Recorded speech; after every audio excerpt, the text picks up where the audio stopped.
Next is workforce planning, succession planning, and career. Workforce planning. Management should have a clear view about necessary resources to respond to changing market or business strategies. Focus the necessity of asset planning and resource planning with the workforce.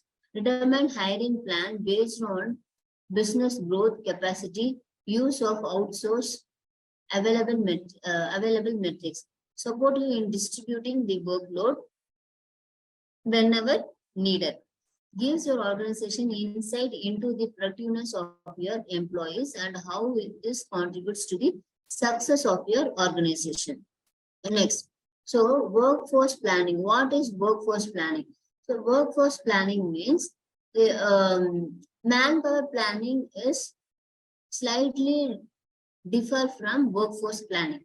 For manpower planning, it is the right set of skills and knowledges that the HR has to provide to the each and every department in the organization.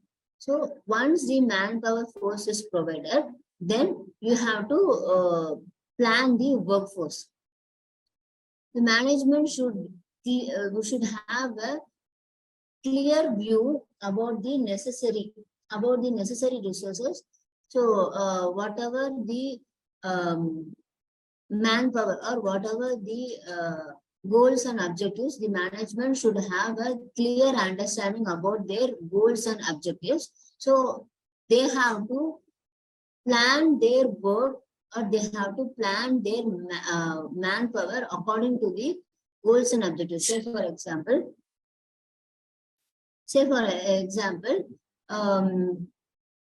two employees are required for completing some goal, some task. Two employees is required to complete the task. So the manager or the supervisor, they should not assign 3 or more than 3 employees to that particular task. They should not assign more than 2 employees or 3 employees for that particular task. So that is the workforce planning. So they have to respond to their changes, to respond to the change in the business, or to respond to the change in the market. They have to plan their workforce, and they have to plan their asset and resources according to the business need.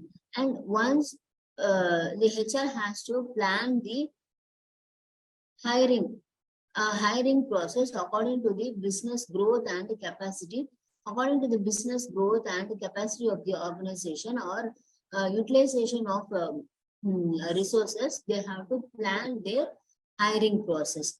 And whenever there is a need, the supervisor or the manager of the department, they have to distribute the work among the employees. Okay, so that is called as delegation of work. Okay, that is called as delegation of work. So whenever is necessary, delegation of work is done by your supervisor or the manager of the department. Gives the organization insight into productiveness of your employees and how this contributes to it.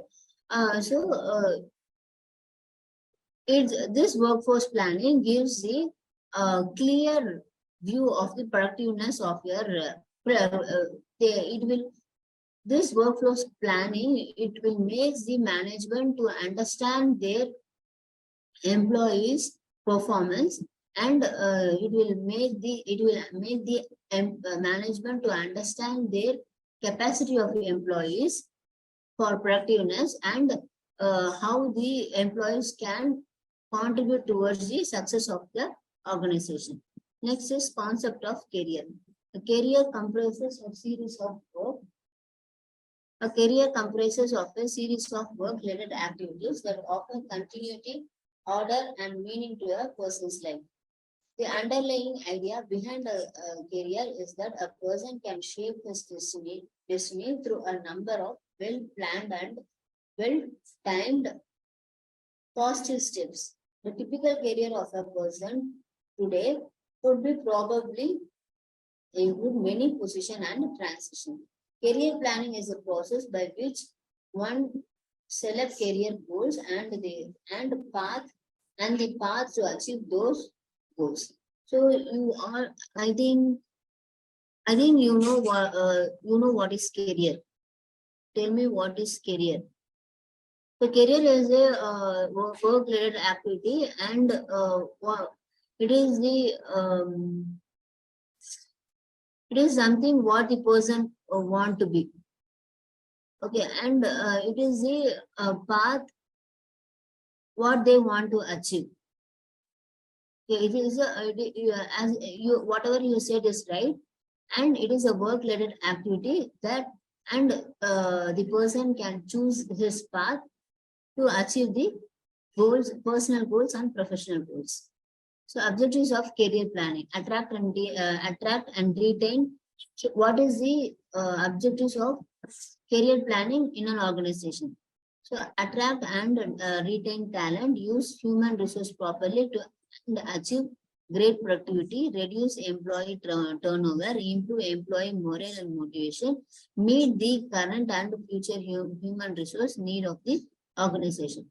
So in an organization, how you can plan, what is the objective of the career planning is you have to attract and retain the right talent in the market, and you have to use the manpower, and you have to utilize the maximum, you have to, that is the maximum utilization of the manpower in an organization. Then you have to make a strategy to reduce your employee turnover. So employee will leave the organization if they are not satisfied, and you need to make a strategy to reduce the manpower and improve the employee morale and motivation. You have to make a strategy to increase your or to improve your employees morale and you have to motivate your employees in the organization, meet the current and future human resource need of the organization. That is called as budgeting. So with the historical data, you have to forecast the future need of human resources need in your organization. Next is succession planning. Succession planning is a process of identifying and developing suitable team members who are able to replace key position as and when required. The emphasis is on developing a broad spectrum of talent within the management rank, so that the availability of internal talent will not be a constraint to the organization's strategic direction. So succession planning is something, if a person leaves the organization, if a talented employees leaves the organization, then as a HR of the organization, you have to replace the same or more talented person in that position. That is called as succession planning. So if you are replacing the same talented or more talented person in the same position, means there will not be any constraint in the organizational objectives. It's purpose of succession planning. Why you want to replace the same talent for a particular position? So to identify and develop people to replace the current job holders in key position, that is the key position in an organization. So if you replace the same talent in that key position, then only the performance will not stuck in one place. So it will be a gradual development. Through succession planning, organization ensures a steady flow. So that is what it is, a gradual development in the performance of the organization.